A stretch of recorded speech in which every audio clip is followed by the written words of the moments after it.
नमो अरिहंताणं नमो सिद्धाणं नमो आयर्याणं नमो वज्रायाणं नमो लोये सब्बसाहुणं।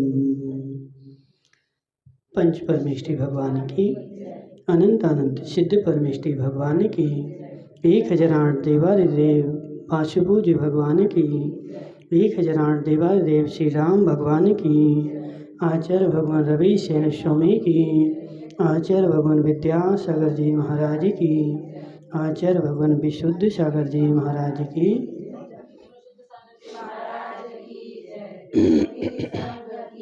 यहाँ पर अपना पदम पुराण चल रहा है और जिसमें कल चर्चा चल रही थी कि दोनों पक्ष की योद्धाओं का युद्ध हो रहा है, जिसमें कल बड़ा भयानक युद्ध हुआ था और आखिरी में फिर भामंडल और सुग्रीव पहुँचे थे। तो जैसे ही भामंडल और सुग्रीव पहुँचे तो उनके सामने मेघनाथ और इंद्रजीत आकर के डट गए और उन दोनों के बीच में भयंकर युद्ध हुआ। और उस भयंकर युद्ध में भामंडल और सुग्रीव जो है बंदी बना लिए गए। फिर उनको विभीषण ले जाकर के बचा लाया। उसके बाद युद्ध कल संपन्न हो गया था। अब क्या हो रहा है देखते हैं, ठीक है। तदनंतर बुद्धिमान लक्ष्मण ने राम से कहा कि हे नाथ सुनिए, जहाँ वे महाविद्याधरों के स्वामी अतिशय बलवान बड़ी बड़ी सेनाओं से सहित और महाशक्ति से संपन्न ये भामंडल और सुग्रीव भी रावण के पुत्रों द्वारा अस्त रहित अवस्था को प्राप्त हो नाग पास में बांध लिए गए, वहाँ क्या हमारे या तुम्हारे द्वारा रावण जीता जा सकता है? सुग्रीव और भामंडल जब बांध लिए गए नाग पास में और रावण के पुत्रों के द्वारा ही, तो लक्ष्मण को थोड़ा सा भय उत्पन्न हो गया और लक्ष्मण डर गए। तो डर के मारे उनसे राम से पूछते हैं कि हे भ्राता, जहाँ ये बड़े बड़े योद्धा जो हमारी सेना के प्रमुख थे, बलवान थे, जिनकी दम पर हमने युद्ध प्रारंभ किया था, तो उनको तो उनके पुत्रों ने ही बांध लिया, तो क्या हमारे द्वारा रावण मारा जाएगा? रावण को क्या हम जीत सकते हैं? हमें थोड़ी सी शंका उत्पन्न हो रही है। तब पुण्योदय से स्मरण कर राम ने लक्ष्मण से कहा कि हे भाई, उस समय देशभूषण कुलभूषण मुनियों का उपसर्ग दूर करने पर हम लोगों को जो वरदान प्राप्त हुआ था उसका स्मरण करो। हम उनको जीत सकते कि नहीं जीत सकते, ये तो बड़ी बात की बात है। अभी तो तुम एक काम करो कि अपन याद करो, जब कुलभूषण देशभूषण मुनिराजों का उपसर्ग दूर किया था तो उस समय क्या हुआ था, याद है? भूल गए? कुलभूषण देशभूषण मुनिराज का जब उपसर्ग दूर किया था तो एक गरुड़ वो आया था, कौन? धरणेन्द्र आया था वहाँ पर। और उस धरणेन्द्र ने क्या किया था, इनके लिए वर मांगने के लिए बोला था कि कोई वर मांगो। तो राम लक्ष्मण ने वह वर जो था रख दिया था, जब हमें आवश्यकता होगी तो हम मांग लेंगे, अभी हमें कुछ भी नहीं चाहिए। तो अब यहाँ पर आवश्यकता पड़ी है तो राम बोल रहे कि हे लक्ष्मण, उस धरणेन्द्र का स्मरण तो करो। उसी समय राम के स्मरण मात्र से सुख से बैठे हुए महालोचन नामक गरुड़ेन्द्र का सिंहासन कंपायमान हो गया। जैसे राम ने वहाँ पर स्मरण किया उसका, तो स्मरण करने मात्र से उसका सिंहासन जो था वो कंपायमान हो गया। अब देखो जी, सोचो जरा, किसी के स्मरण करने से किसी का सिंहासन कंपायमान हो जाए, कैसे हो सकता है? हो सकता है कि नहीं हो सकता? कैसे हो सकता है? वो भक्ति तो कर ही नहीं रहे थे ना, यहाँ पे कौन सी भक्ति कर रहे थे? हाँ, समझ रहे ना जी, एक दूसरे के तार जुड़े रहते हैं, लेकिन उन तार जुड़े हुए तारों को कैच करने के लिए वैसी शक्ति चाहिए है। तुम्हारे पास मोबाइल है, अब जी बताओ, इस कमरे में जियो की, एयरटेल की तरंगे हैं कि नहीं हैं? बोलो, हैं। तो तुम अपनी मस्तिष्क के द्वारा उनको खींच करो। नहीं कर सकते ना। क्यों नहीं कर सकते? क्योंकि वो तरंगे जो निकल रही वहाँ से वो तो सब जगह फैल रही हैं, लेकिन उन तरंगों को वही कैच करेगा जिसके पास शक्ति होगी, जिसके पास उस प्रकार की कैटेगरी का, क्वालिटी का परिणाम होगा, वही कैच करेगा। सबके बस की नहीं है। अब मोबाइल की जगह तुम सोचो जो नकली मोबाइल ले आओ तो उसमें भी आ जाएंगे। क्यों? उसके पास उस क्वालिटी का, उस कैटेगरी की शक्ति नहीं है, इसलिए वह उसको कैच नहीं कर पा रहा है। तो ऐसे हमारे हृदय से जब हमने स्मरण किया तो हमारे हृदय से भी तरंगे निकलती हैं, और वह तरंगे कौन कैच करेगा? तो जिसके पास उनको कैच करने की शक्ति होगी, जिनके पास उनका क्षयोपशम होगा। तो वह जो गरुड़ेंद्र है उसके पास तुम्हारे हृदय से निकली हुई तरंगों को कैच करने की क्षयोपशम शक्ति है।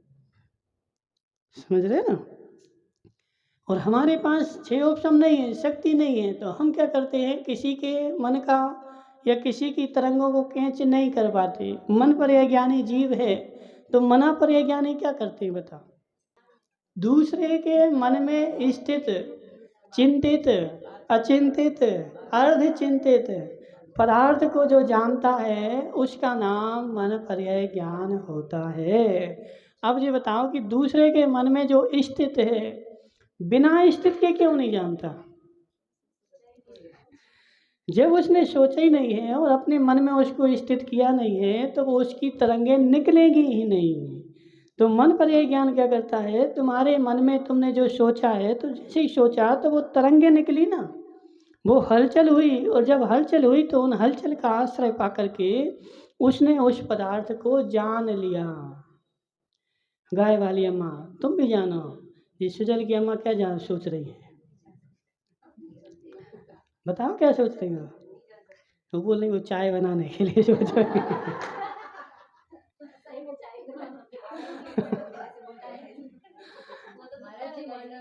तो कहने का अर्थ क्या है, समझो हमारी बात।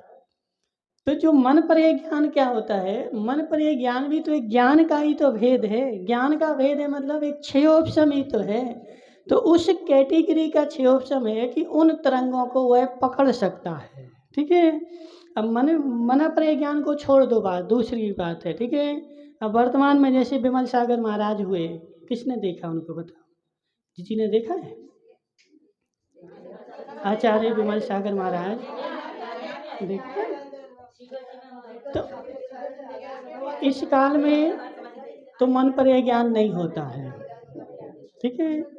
इस काल में तो अवधि ज्ञान उनको नहीं था। समझो हमारी बात क्या बोल रहे हैं कि विमल सागर महाराज जो थे उनको मन पर यह ज्ञान तो नहीं था, क्योंकि इस काल में किसी को नहीं होता है, और अवधि ज्ञान भी उनको नहीं था।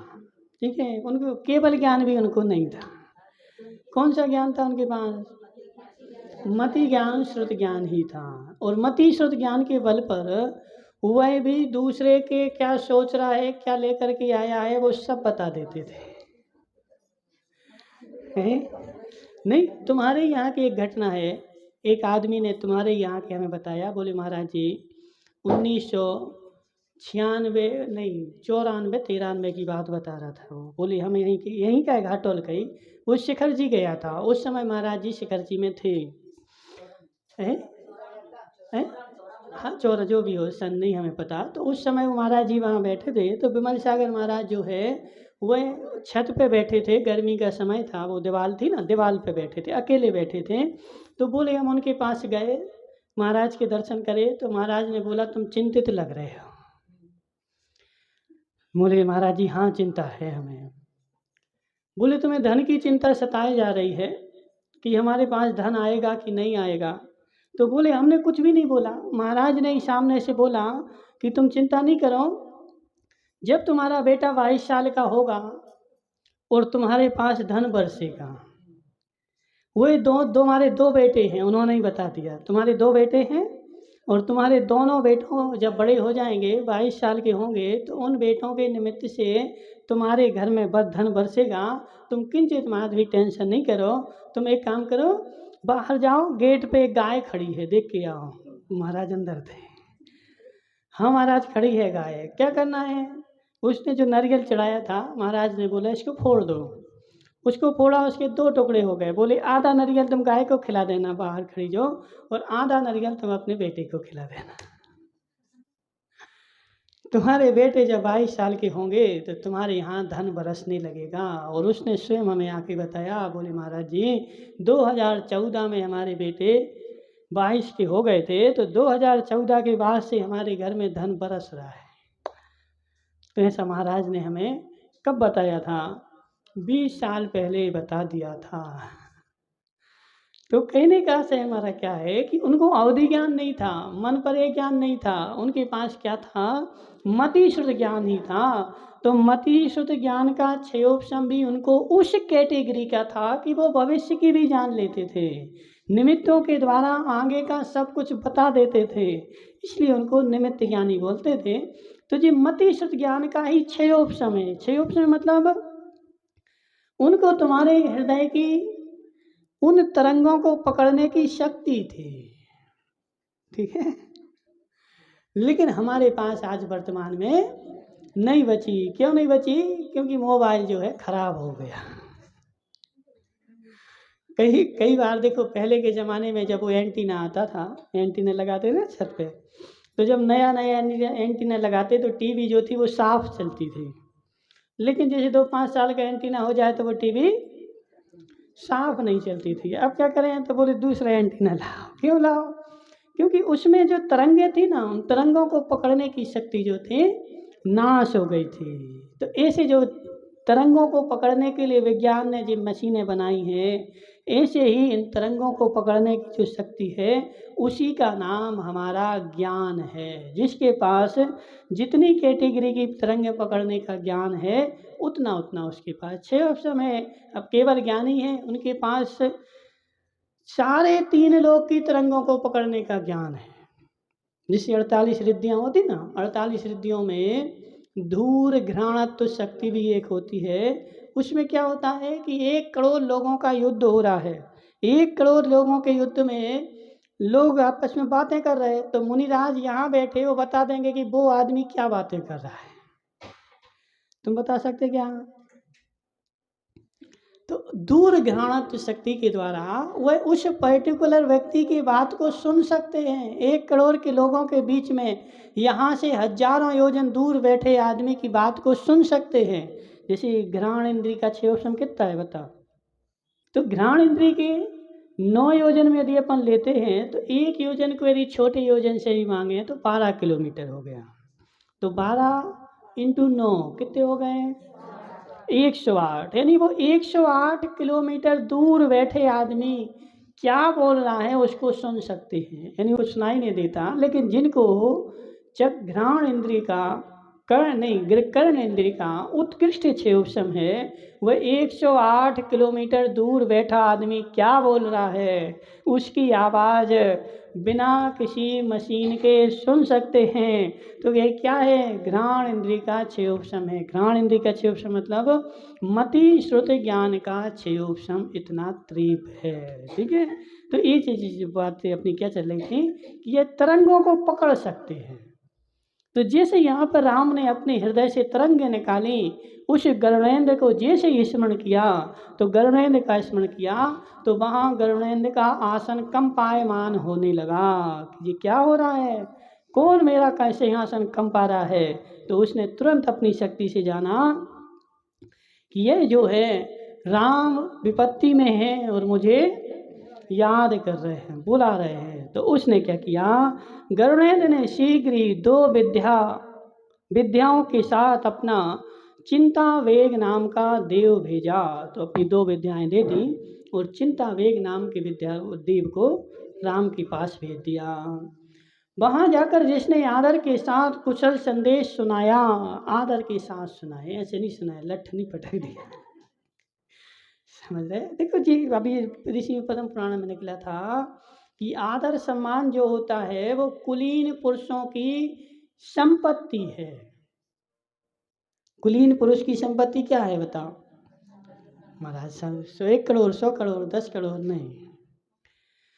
आदर सम्मान, दूसरों का आदर सम्मान करना कुलीन पुरुषों की संपत्ति है। जो कुलीन आदमी होता है वो दूसरों का सम्मान करता है। तो इसलिए उस देव के पास, हालांकि वो देव था, लेकिन यहाँ पे क्या बोल रहे हैं कि उसने कुशल संदेश सुनाया। और ऐसे उन 2 देव ने राम लक्ष्मण के लिए परिवार से सहित 2 प्रशस्त विद्याएं अर्पण कर दी। जो 2 विद्याएं लाया था ना, वह 2 विद्याएं उनके लिए दे दी। राम के लिए तो आश्चर्य उत्पन्न करने वाली सिंह वाहिनी नाम की विद्या दी। याद रखना, कौन सी विद्या दी? सिंह वाहिनी नाम की विद्या दी। और लक्ष्मण के लिए दिक् समूह को दे दीप्यमान करने वाली गरुण वाहिनी नाम की विद्या दी। एक सिंह वाहिनी और दूसरी गरुण वाहिनी, 2 विद्याएं दोनों के लिए प्रदान कर दी। धीर भी राम लक्ष्मण ने दोनों विद्याओं को प्राप्त कर चिंतागति देव का बड़ा सम्मान किया। और जब उनने भी सम्मान किया, दोनों कुलीन थे, उसने उसका सम्मान किया और उसने उसका सम्मान किया। और नीच कुल होते तो वो कहावत बोलते ना, ज्ञानी से ज्ञानी मिले तो 2 ज्ञान की बातें होए, और मूर्ख से मूर्ख मिले तो 2 लाते होए। तो मूर्ख से मूर्ख मिलते हैं तो हाथापाई होती है, और ज्ञानी से ज्ञानी मिलते हैं तो ज्ञान की चर्चा होती है। उच्च कुलीन से उच्च कुलीन मिलता है तो वो उनका सम्मान करता है और वो उनका सम्मान करता है। और नीच कुल राम लक्ष्मण ने दोनों विद्याएं पा करके चिंतागति देव का बड़ा सम्मान किया, उससे कुशल समाचार पूछा और तदनंतर जिनेंद्र देव की उत्तम पूजा करी। अब जब वस्तु मिली तो देखो अब जी क्या हुआ, वस्तु मिली तो सबसे पहले कहाँ गए? जिनेंद्र भगवान की पूजा करी। अब गुड़माला भाई को गाड़ी आ जाए नहीं तो बैठा चला अपन घूमने चले है।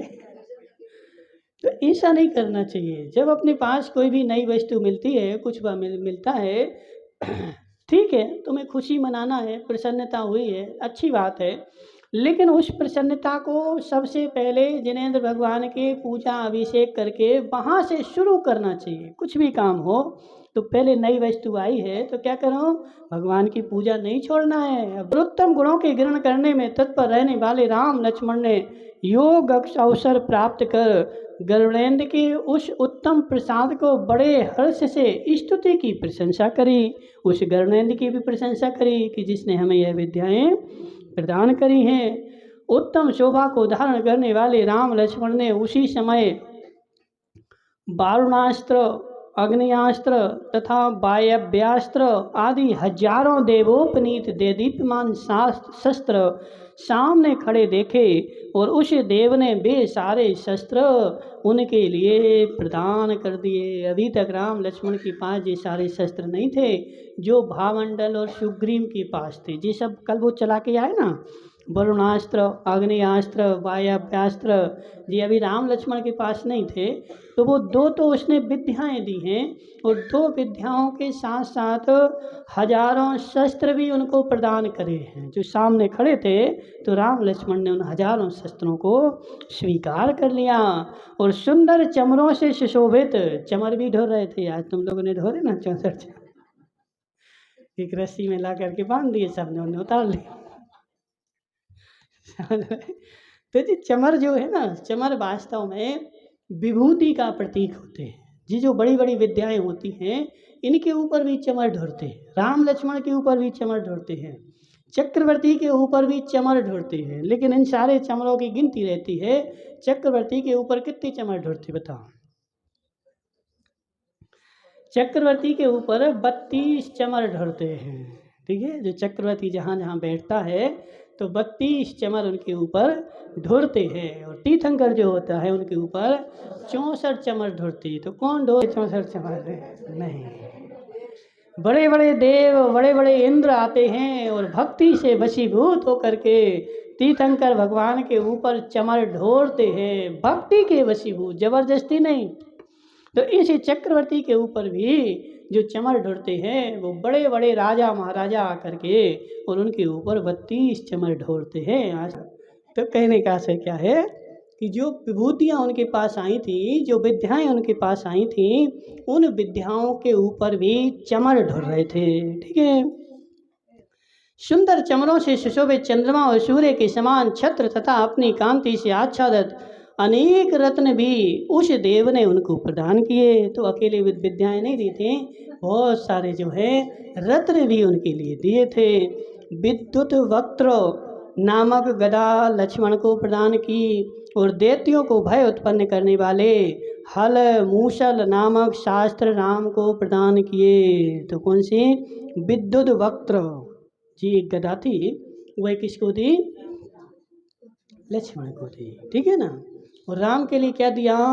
हल मूसल, जो 8 रत्न होते ना उनके, किसके? बलभद्र के 8 होते हैं। ठीक है ना। तो वह 8 के 8 उसने उसके लिए प्रदान करे। तो राम जो है अब बलदेव पने को प्राप्त हो गए। लेकिन लक्ष्मण नारायण पने को कब प्राप्त हो गए?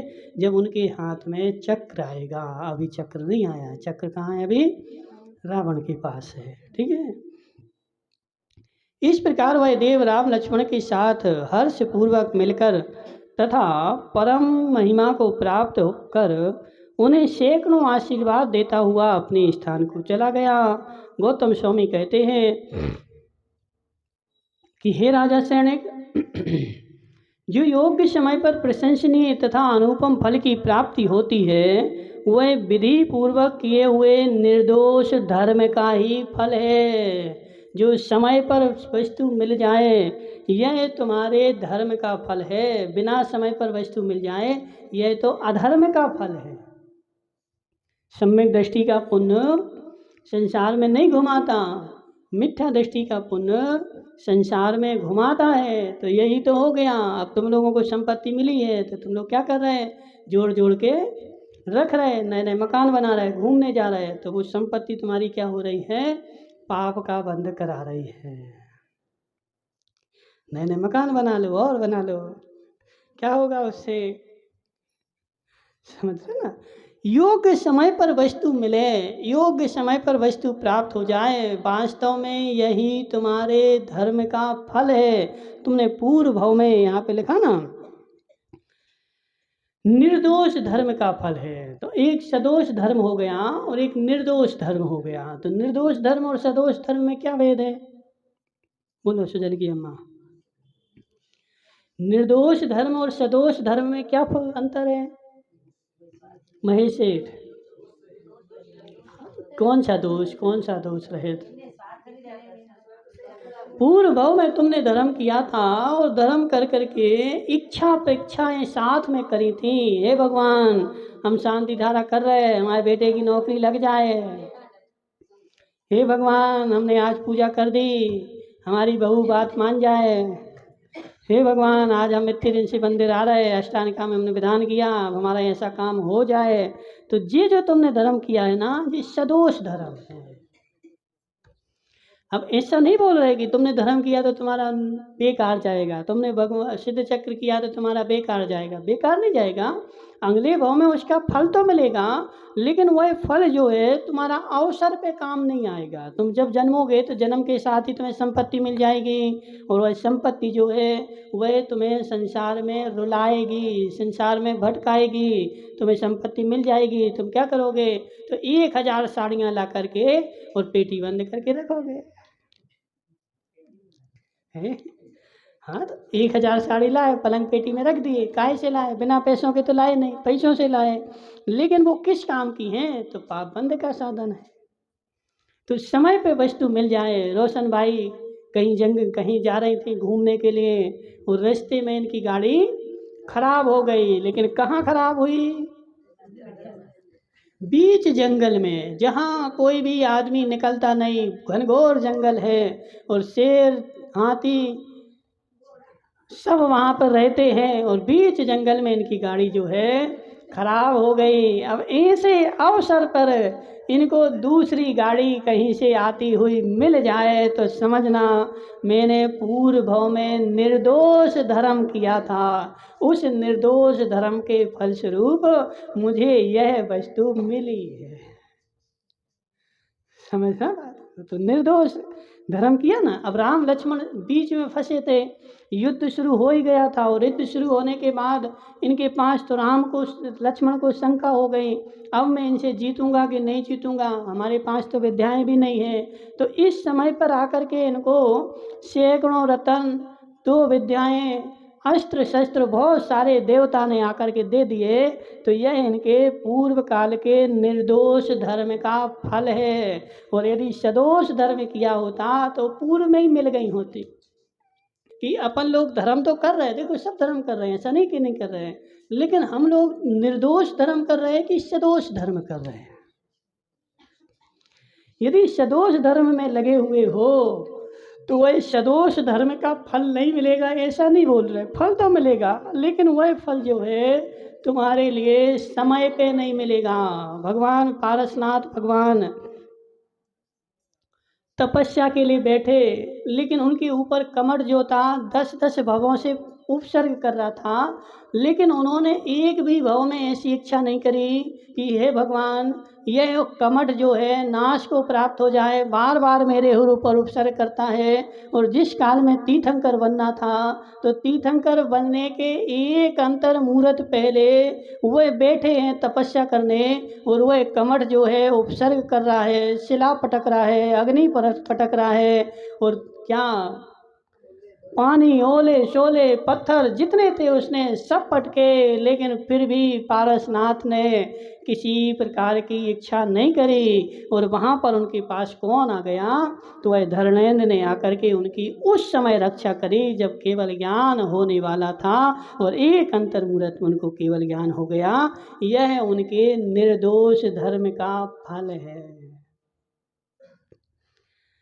सदोष का भी फल मिलता है और निर्दोष का भी फल मिलता है, समझ रहे, फल दोनों का मिलता है। लेकिन सदोष वाला क्या करता है, बार बार देखता है। क्या देखता है, यहाँ पे अजित लालावत ने चमर चढ़वाए, और चमर चढ़वा करके क्या बोला कि तुम जब चमर चढ़ाओगे तो तुम्हारे घर में संपत्ति भर जाएगी। तो गाय वाली अम्मा ने एक चमर चढ़ा दिया, और एक चमर चढ़ाया, वो घर जाके देखा संपत्ति भरी कि नहीं भरी। समझ रहे ना। तो कहने का से क्या है कि अपन ने वो जो चमर चढ़ाया है वो किसके लिए चढ़ाया है, सदोष चढ़ाया है, इच्छा के साथ चढ़ाया है, समझ रहे ना। वो घर में जाकर बार बार देख रहे संपत्ति भर गई कि नहीं भर गई, भर गई कि नहीं भर गई, तो देखा कि नहीं भरी तो संक्लिष्टता हो गई। इसलिए गुणमाला बाई समझो बात को, अपन को क्या करना चाहिए, निर्दोष धर्म करना चाहिए। अब ऐसा नहीं कि सदोष धर्म करो। बहुत सारे लोग होते हैं, महेश सेठ ने चौका लगाया, अब महेश सेठ सोच रहा है कि 4 चौके लगे हैं, महाराज तो हमारे यहाँ आएंगे। क्यों आएंगे, अरे हम रोज सेवा करने जाते हैं, रोज महाराज की भैयावृत्ति करते हैं, तो महाराज जो है आज तो हमारे यहाँ आएंगे 4 जन को छोड़ करके, हे जीव, और नहीं आए तो महेश सेठ का चेहरा मुरझा गया। क्यों मुरझा गया, क्योंकि तुम भक्ति तो कर रहे थे लेकिन सदोष कर रहे थे, इच्छा से सहित कर रहे थे, इच्छा रख करके कर रहे थे, इसलिए तुम्हारा चेहरा जो था मुरझा गया। अपन ने भक्ति करी है तो भक्ति का फल तो मिलेगा ही मिलेगा, लेकिन हे गुणमाला भाई ऐसा निश्चय करो, मुझे अभी अपनी भक्ति का फल नहीं चाहिए। तुम्हारी घर की टंकी में पानी भरा है, अब वो पानी जब ऊपर भरा है तो वो तो नियम से निकलेगा, अभी मैं नहीं निकालूंगा, जितना पुरुषार्थ बने मुझे नहीं निकालना है, नहीं निकालना, भरा रहने दो, जब मुझे आवश्यकता होगी तब निकालेंगे। तो हमारे पास पुण्य है, हमने भक्ति करी, ये तो देखो पक्का है कि भक्ति करोगे तो पुण्य तो मिलेगा ही मिलेगा, लेकिन उस पुण्य का उपयोग मुझे कब करना है यह हमारे ऊपर है। आज करना है, कल करना है कि परसों करना है। अब हम क्या करते हैं कि पुण्य का उपयोग करने के लिए 24 घंटे बैठे हैं, तैयार बैठे 24 घंटे, कुछ भी थोड़ा सा काम हो जाए। देखो महेश सेठ, थोड़ी सी सब्र रखनी चाहिए, कभी भी है ना जीवन में अपन क्या करते हैं, हमें घाटा लग जाए तो तुरंत महेश सेठ जो है मकान की रजिस्ट्री लेकर के पहुंचे, हमें तो बेचना है जी। थोड़ा सा सब्र रखो, जैसे सब्र रखते ना कि मकान तो हम कब बेचेंगे, बिल्कुल लास्ट में ही बेचेंगे जब कोई उपाय ना होगा। अब थोड़ी सी विपत्ति आई, हे भगवान हे भगवान, अरे भगवान के क्यों परेशान करते? तुम्हारे पास भी तो पुरुषार्थ है, तुम्हारे पास भी तो शक्ति है, और जो विपत्ति आई है अपने पुरुषार्थ से हटा दो। रोज रोज भगवान को बुलाने की आवश्यकता क्या है? भगवान को तो मैं जब बुलाऊंगा जब कोई भी उपाय ना रह जाए। और रोज रोज भगवान को बुलाओ ना, तो रोज रोज बुलाने से क्या होता है, क्या होता बताओ? कीमत खत्म हो जाती है, समझ रहे ना। हमारे पास बहुत सारे लोग आते, बोले महाराज कुछ काम हो तो बताना, कभी आवश्यकता हो तो बताना, लेकिन हम नहीं बताते। क्यों नहीं बताते? क्योंकि रोज रोज बताओगे तो तुम्हारी कीमत खत्म हो जाएगी। कब बताना? जब जरूरी ही काम हो, और नहीं है जरूरी काम तो कोई टेंशन नहीं है, निकल जाए, क्योंकि तुम्हारी कीमत जो है फिर खत्म हो जाएगी। इसलिए नहीं पुकारना। बेटे ने मारा, हे भगवान बचा लो। रक्षा भाई ने कुछ बोल दिया, हे भगवान बचा लो। तो थोड़ी सी विपत्ति आई तो भगवान को क्यों तुम परेशान करते हो? तुम्हारे पास भी तो शक्ति है, बुद्धि है, तो तुम अपना परिश्रम करके, तुम अपना उद्यम करके उस विपत्ति को निपटा दो। भगवान को कब बुलाएंगे? जब कोई बड़ी आपत्ति आएगी। तो इसे हमारे पास पुण्य है, उस पुण्य का उपयोग हम कब करेंगे? जब कोई दूसरा उपाय नहीं रह जाएगा। तो ऐसे अपने पुण्य का रोज रोज उपयोग नहीं करोगे तो वह पुण्य तुम्हारा विपत्ति में तुम्हारी सहायता करेगा, लेकिन बिना इच्छा के पुण्य करना। तो बुला रही ना, काम तुम्हारे सफल हो रहे हैं, लेकिन सफल हो रहे तो उसमें पुण्य तुम्हारा ही तो खर्च हो रहा है ना। तुम बाजार में जा रही सब जगह, वो 50 दुकानों से उधार ले लेकर के आ रही और 50 आदमी तुम्हें उधार दे रहे, तो वो उधार भले दे रहे लेकिन तुम्हारे पति से पैसे मांगेंगे, समझ रही ना। वो फिर नहीं दोगी तो फिर दूसरे दिन से तुम्हें उधार मिलना बंद हो जाएगा। तो ऐसे रोज रोज भगवान को तुम पुकार रहे हो तो उसमें भी खर्च तो तुम्हारा पुण्य ही हो रहा है। इसलिए भगवान को कब पुकारना है? जब हमारी शक्ति खत्म हो जाए। हमारे पास भी तो है, अब रक्षा भाई रोटी बनाने बैठी, हे भगवान रोटी बन जाए। तुम्हारे पास तो 2 हाथ हैं, तुम बनाओ रोटी, भगवान को क्या बुलाने की आवश्यकता है? जैसे एक वो कहावत आती ना, एक वो बकरी थी, उस बकरी के गले में बकरी के मालिक ने घंटी बांध दी और घंटी बांध करके उससे बोला जंगल में चरने चली जाओ, यदि तुम्हें कोई समस्या हो तो तुम दूर जोर जोर से उछल करके और घंटी बजाना, मैं तुम्हारे पास आ जाऊंगी। बकरी गई, कोई समस्या नहीं थी। उसने अपने मालिक को सोचा कि बुला करके तो देखे कि आता है कि नहीं आता है, और वह उचकने लगी। मालिक दौड़ा दौड़ा गया, उसका काम कर दिया। बोले क्या समस्या है? बोले कोई नहीं, कांटा लग गया। कांटा निकाल दिया। एक दिन बाद, 2-4 दिन बाद फिर से वो उचकने लगी। मालिक फिर दौड़ दौड़ करके गया। बोले क्या हो गया? बोले कुछ नहीं हुआ, यहाँ घास नहीं चरने मिल रही इसलिए बुलाया है।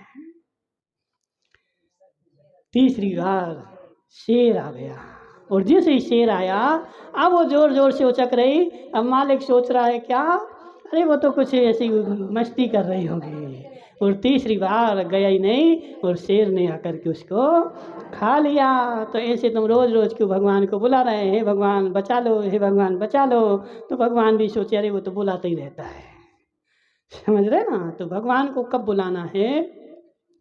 जब कोई बड़ी आपत्ति आए, जब छोटी छोटी विपत्ति आई हैं, समस्या आई हैं, और उनको यदि हम निपटा सकते हैं तो तुम ही निपटा दो, भगवान को बुलाने की आवश्यकता नहीं है। तो इसलिए ऐसे विशाल की अम्मा रोज रोज भगवान को नहीं बुलाओ करे, निर्दोष धर्म का पालन करो, भक्ति करो, भगवान की पूजा पाठ करो, लेकिन उससे तुम किसी प्रकार की इच्छा नहीं करो। यदि इच्छा करोगे तो तुम्हारा पुण्य का फल समाप्त हो जाएगा।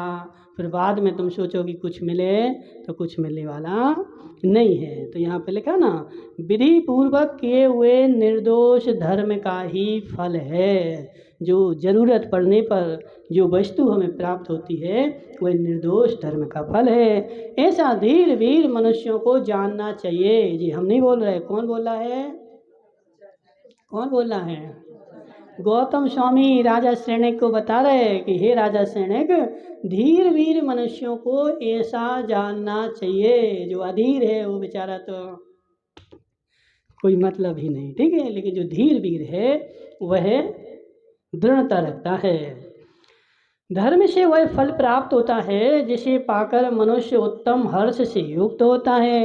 उसके उपसर्ग दूर से ही छूट जाते हैं। अब धर्म तुमने निर्दोष किया था तो निर्दोष धर्म क्या होता है?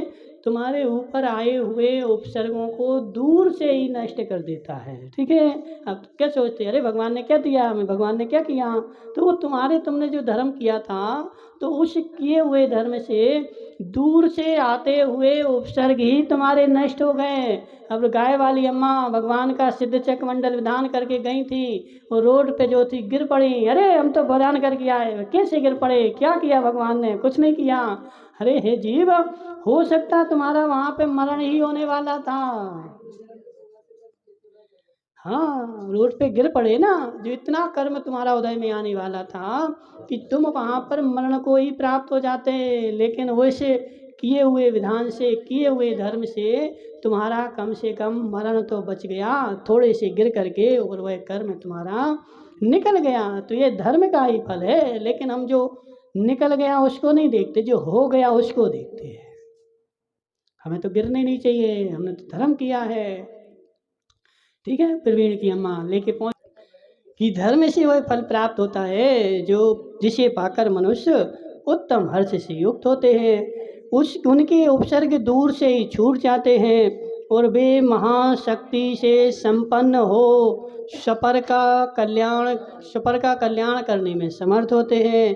अथवा मनुष्य पर्याय में उत्पन्न होने वाली संपदाओं की बात तो दूर रही, स्वर्ग संबंधी संपदाएं भी इसे इच्छा से अधिक अनुपम सामग्री प्राप्त कराती हैं। जो तुमने धर्म किया है उससे रोशन भाई मनुष्य संबंधी कि धर्म के प्रभाव से मनुष्य संबंधी विभूतियां तो दूर रहीं, देव संबंधी विभूतियां भी जीव को प्राप्त होती हैं। इसलिए निरंतर सुख की इच्छा करने वाले हे भव्यजनों, निरंतर पुण्य करो, पुण्य के फल की इच्छा मत करो। निरंतर पुण्य करो, सूर्य के समान देदीप्यमान कांति के धारक होते हुए तुम अनेक आश्चर्यकारी वस्तुओं के संयोग को प्राप्त होगे। इसलिए इच्छा नहीं करो, किसी प्रकार की इच्छा नहीं करना है। अपना काम है धर्म करना, धर्म करते रहो। इस भाव में नहीं तो अगले भाव में भी तुम्हारे पास सारी विभूतियाँ होंगी, सारी संपत्तियाँ तुम्हारे पास होंगी, ऐसा नियम है, ठीक है। तो ऐसे उनको दोनों विभूतियाँ मिल गई। इसके बाद क्या हो रहा है? तदनंतर इसी बीच में जिनके शरीर दिव्य कवचों से आच्छादित थे, जो लक्ष्मी और श्री वत्स चिन्ह के धारक थे, तेजो मंडल के मध्य में गमन कर रहे थे, से तथा गरुण वाहन पर आरूढ़ थे, अत्यंत सुंदर थे, सेना रूपी सागर के मध्य में स्थित थे, सिंह और गरुण चिन्ह से चिन्हित पताकाओं से युक्त थे, पर पक्ष का क्षय करने के लिए उद्यत थे, उत्कट बल के धारक थे। ऐसे परम महिमा संपन्न राम लक्ष्मण विभीषण के साथ रणभूमि के मध्य में आए। अब जैसे दूसरा दिन हुआ, इतनी सारी विद्याएं अस्त्र शस्त्र सब मिल गए, तो वह विभीषण के साथ दूसरे दिन रण में आए। उन्होंने दिव्य छत्र के द्वारा सूर्य की किरणें दूर हटा दी थी तथा जो मित्रों के साथ स्नेह करने वाले थे, ऐसे शीघ्रता से भरे लक्ष्मण आगे आगे हुए। और उस समय लक्ष्मण हनुमान आदि प्रमुख वानरवंशी वीरों से घिरे हुए थे। लक्ष्मण जब रण में गए थे तो उनको चारों ओर से जी ऐसा नियम होता है, चारों ओर से योद्धा क्यों घेरे रहते हैं? क्योंकि हो सकता है कोई पीछे से वार ना कर दे, कोई बगल से आकर के वार ना कर दे। तो जो बड़े बड़े प्रमुख योद्धा होते हैं उनको चारों ओर से लोग घेरे रहते हैं। जैसे बड़ा कोई प्रधानमंत्री आता है तो प्रधानमंत्री जब चलता है, कभी भी तुमने देखा हो तो उसके चारों ओर गाड़ियाँ चलती हैं। काहे के लिए चलती हैं चारों ओर? ताकि कोई आगे से तो नहीं आ जाए, पीछे से नहीं, आजू बाजू से भी कोई नहीं घुस जाए। तो ऐसा उनका सब काफिला रहता है।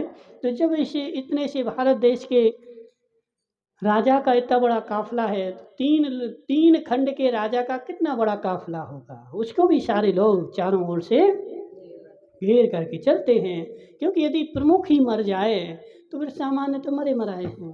यदि राम लक्ष्मण चले जाएं तो फिर सारी सेना तो अपने आप भाग जाएगी। ठीक है, तो वह हनुमान वगैरह जो वानर वंशी थे वह चारों ओर से उनको घेरे हुए थे, जिनका वर्णन करना अशक्य था। ऐसे देव सदस्य रूप को धारण कर रहे थे। लक्ष्मण के आगे प्रस्थान करने पर आश्चर्यजनक देश तेज के धारक विभीषण ने देखा कि यह संसार एक उदित हुए 12 सूर्यों से ही मानो दे दीप्यमान हो रहा हो। तो विभीषण ने क्या देखा? यह संसार 12 सूर्यों से उदित हो रहा है, यानी इतना तेज फैल रहा है। लक्ष्मण के आते ही वह उस प्रकार सघन तामस अस्त्र गरुण के तेज से ना जाने कहाँ चला गया। वह गरुण विद्या थी ना उनके पास, तो गरुण विद्या के कारण वह जो तामस अस्त्र था वह जो था चला गया। वो लवण समुद्र के जल को क्षोभित करने वाली गरुण के पंखों की वायु से सब नाग इस प्रकार नष्ट हो गए, जिस प्रकार की साधु के द्वारा खोटे भाव नष्ट हो जाते हैं।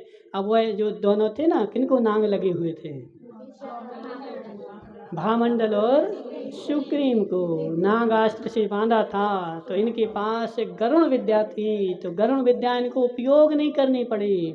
इनके शरीर से स्पर्शित वायु ही उनके पास गई और सारे जो नाग लिपटे हुए थे वह सारे नाग अपना बंधन छोड़ करके भाग गए। और गरुड़ के पंखों से छोड़ी हुई किरणों के प्रकाश से युक्त संसार ऐसा जानने में आने लगा मानो स्वर्ण रस से ही बना हुआ हो। वो गरुड़ जो थी, गरुड़ पक्षी देखा किसी ने? गरुड़ पक्षी देखा है? हमने तो नहीं देखा। गरुड़ पक्षी आज के समय में देखने में नहीं आता है। तो वह गरुड़ विद्या जब निकली तो उस विद्या के निकलने से क्या हुआ, मानो सारा संसार स्वर्णमय ही हो गया हो, ऐसी आभा निकली। तदनंतर जिनके नाग पाश के बंधन दूर हो गए थे, ऐसे विद्याधरों के अधिपति सुग्रीव और भामंडल धैर्य को प्राप्त हुए, जो सुख से निद्रा प्राप्त कर रत्नमयी कमलों से आवृत थे, सर्प रूपी लताओं की रेखाओं से जिनके शरीर अलंकृत थे, अर्थात जिनके शरीर से नाग पाश के गड़रा पड़ गए थे, नाग भी बंधे हुए थे तो शरीर पे गड़रा पड़ गए थे। गड़रा जानते ना, निशान पड़ गए थे। जैसे किसी को अपन रस्सी से बांध देते हैं और बहुत देर तक बंधा रहे तो वो शरीर पे ऐसे निशान आ जाते हैं, तो उनको नाग पास से बांधा था, तो वह नाग से उनके ऊपर शरीर पर गड़रा पड़ गए थे, जो पहले से कहीं अधिक सुशोभित थे और जिनके श्वासोच्छ्वास का निकलना अब स्पष्ट हो गया था। ऐसे दोनों ही राजा इस प्रकार उठ बैठे जिस प्रकार की सुख से सोए हुए निद्रा क्षय होने पर उठ बैठते हैं। तो वह जो गरुड़ विद्या ने उनके सारे सांपों को निकाल दिया, तो वो दोनों के दोनों ऐसे उठ गए जैसे मानो सो करके ही उठे हुए हैं। सब माया वाले थे, क्योंकि सारे अस्त्र जो चलाए थे ना वो माया अस्त्र ही है, और ये गरुड़ भी सब माया विद्याएं हैं। ठीक है, जो विद्याएं होती हैं सब मायामयी ही होती हैं। क्योंकि यदि इन सांपों से बांधते तो सांपों का शरीर कितना ऐसा होता, तोड़ देते थे। वह विद्यामयी थे, मायामयी सर्प थे, तो वो मजबूत थे, इसलिए उनसे बांधा तो वो नहीं टूट पाए। तदनंतर आश्चर्य को प्राप्त हुए श्री वत्स आदि विद्याधर राजाओं ने पूजा कर राम लक्ष्मण से पूछा कि हे नाथ, आप दोनों की विपत्ति के समय जो पहले कभी नहीं देखने में आई ऐसी यह अद्भुत विभूति किस कारण प्राप्त हुई है, सो कहिए। तो अब दोनों श्री वत्स राजाओं ने पूछा कि हे राजन, तुम्हारे पास यह विभूति हमने पहले तो कभी भी नहीं देखी, कभी भी नहीं सुनी, तुम्हारे पास कैसे प्राप्त हुई, सो कहिए। वाहन, अस्त्र रूपी संपत्ति, छत्र, परम कांति ध्वजाएं, नाना प्रकार के रत्न, जो कुछ आपको प्राप्त हुए हैं वे सब दिव्य हैं, देवोपनीत हैं, ऐसा सुना जाता है। तदनंतर राम ने उन सबके लिए कहा कि एक बार वंश स्थल पर्वत की अग्रभाग पर देशभूषण और कुलभूषण मुनियों को उपसर्ग हो रहा था। सो मैं वहाँ पहुँच गया और मैंने उपसर्ग दूर किया। उसी समय दोनों मुनिराजों को केवल ज्ञान उत्पन्न हुआ और चतुर्मुखाकार होकर दोनों विराजमान हो गए। तो अब जी तीर्थंकर अकेले ही चतुर्मुख विराजते हुए ऐसा नियम नहीं है। केवली भगवान भी जब गंधकुटी में विराजमान होते हैं तो वह भी चतुर्मुखाकार होते हैं, क्योंकि उनके चार मुख नहीं होते हैं। तीर्थंकर जब संवत्सर में बैठते हैं तो उनके चार मुख नहीं होते हैं। ये आज वर्तमान में जो अपन ने ब्रह्मा वगैरह बना दिए ना चार मुखी, तो ऐसा नहीं है। वो मुख तो एक ही होता है, लेकिन उनके पुण्य का प्रताप ऐसा है, ताकि तुम पीछे बैठो तो तुम्हें पीठ नहीं दिखे, तो पीछे भी कोई बैठे तो उनको मुख ही दिखता है। चारों ओर चार मुख दिखते हैं ताकि चारों दिशाओं के लोगों को भगवान के दर्शन हो सकें। यह भगवान का अतिशय है। चतुर्मुखाकार, केवली भी हों तो भी चतुर्मुखाकार और तीर्थंकर हों तो भी चतुर्मुखाकार। देवों का आगमन हुआ उस समय और गरुड़ेंद्र हमसे संतुष्ट हुआ और उसने हमें घर की प्राप्ति, उसे गरुड़ेंद्र के ध्यान से इन महाविद्याओं की प्राप्ति हुई है। तदंतर सावधान हो मुनियों की उत्तम कथा श्रवण कर जो परम प्रमोद को प्राप्त हो रहे थे और जिनके मुख कमल हर्ष से विकसित हो रहे थे, ऐसे उन सब विद्याधर राजाओं ने कहा कि भक्ति पूर्वक की हुई साधु सेवा के प्रभाव से मनुष्य इसी भाव में विशाल उत्तम यश, वृद्धि, प्रगल्भता, उदार चेष्टा और निर्मल पुण्य विधि को प्राप्त होता है। अब सबने बोला अब ये जो उनको विद्याएं प्राप्त हुई हैं वो केवली भगवान की भक्ति से नहीं हुई हैं। किसकी भक्ति से हुई हैं? साधु की उन्होंने इसी भाव में भक्ति करी थी। कुलभूषण देशभूषण मुनिराज का उपसर्ग दूर किया था और उस भक्ति के प्रभाव से उनको जो पुण्य प्राप्त हुआ था उसका ही फल इसी भाव में मिल गया, अगले भाव में नहीं। गामड़ी वाली अम्मा, हम गामड़ी वाली अम्मा तो सोचती कि आज ही मिले और आज ही हो जाए, आज ही करे और आज ही मिल जाए, ऐसा नहीं। ठीक है, यदि तुम्हारा पुण्य तेज है और तेज पुण्य बदा है तो इसी भाव में भी तुम्हारा उदय में आ जाएगा। राम लक्ष्मण में इसी भाव में कुलभूषण देशभूषण दो मुनिराजों की भक्ति करी और उस भक्ति का प्रभाव उनको इसी भाव में सैकड़ों विद्याएं प्राप्त हो गई।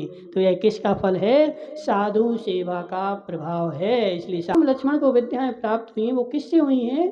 साधु की भक्ति करने से हुई हैं। साधु की जो उन्होंने इस भाव में भक्ति करी तो उनको इसी भाव में उसका पुण्य का फल मिल गया।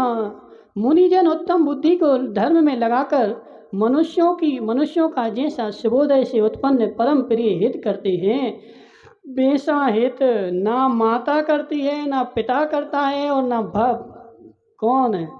मित्र करता है, ना सगा भाई ही करता है। क्या बोल दिया?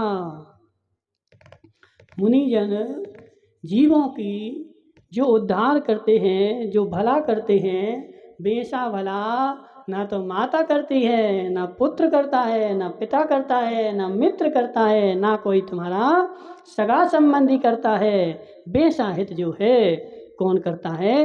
तो साधु करते हैं। इस प्रकार चिरकाल तक प्रशंसा कर उन्होंने अपनी भावनाएं समर्पित की थी और जिनेंद्र मार्ग की उन्नति से जो परम आश्चर्य को प्राप्त हो रहे थे, ऐसे महावैभव से युक्त राजा राम लक्ष्मण का आश्रय पाकर अत्यंत सुशोभित हो रहे थे।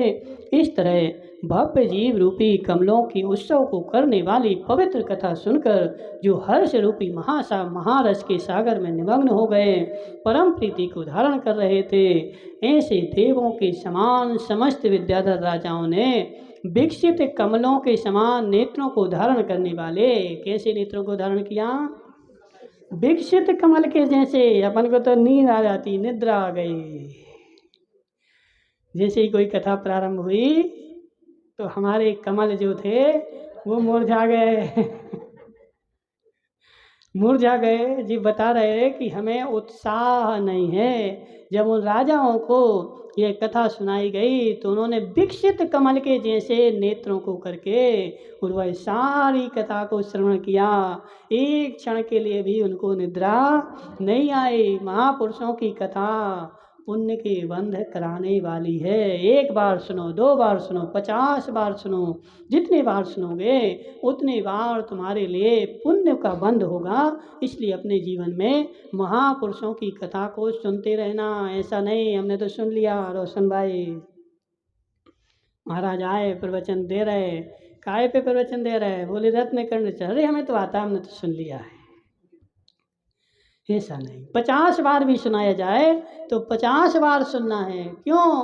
क्योंकि महापुरुषों की जो कहानी होती है, कथा होती है, उसको जितनी तन्मयता से सुनोगे उतना ही तुम्हारे लिए पुण्य का बंध होगा। और ऐसा नहीं कि एक बार सुन ली दूसरी बार सुनो तो नहीं होगा, नहीं होगा। आज भगवान की पूजा करी तो आज तो कल ही हम नहीं करेंगे, नहीं, कल भी करोगे तो कल और पुण्य बंद होगा, परसों करोगे तो परसों और पुण्य होगा। गाय वाली अम्मा ने आज एक फिल्म देख ली, अब कभी नहीं देखेंगे, फिर से देखेंगे, दूसरी बार देखेंगे, तीसरी बार देखेंगे। क्यों देखेंगे? जितनी बार देखेंगे उतनी बार आनंद आता है।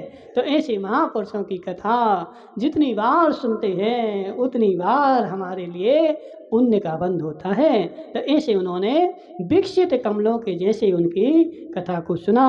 गौतम स्वामी कहते हैं, जन्मांतर में पुण्य का संचय करने वाला मनुष्य इस संसार में न केवल अपने आप का ही उत्तम उत्सवों के संयोग करता है। उत्तम उत्सव, कल उत्सव है ना, कौन सा?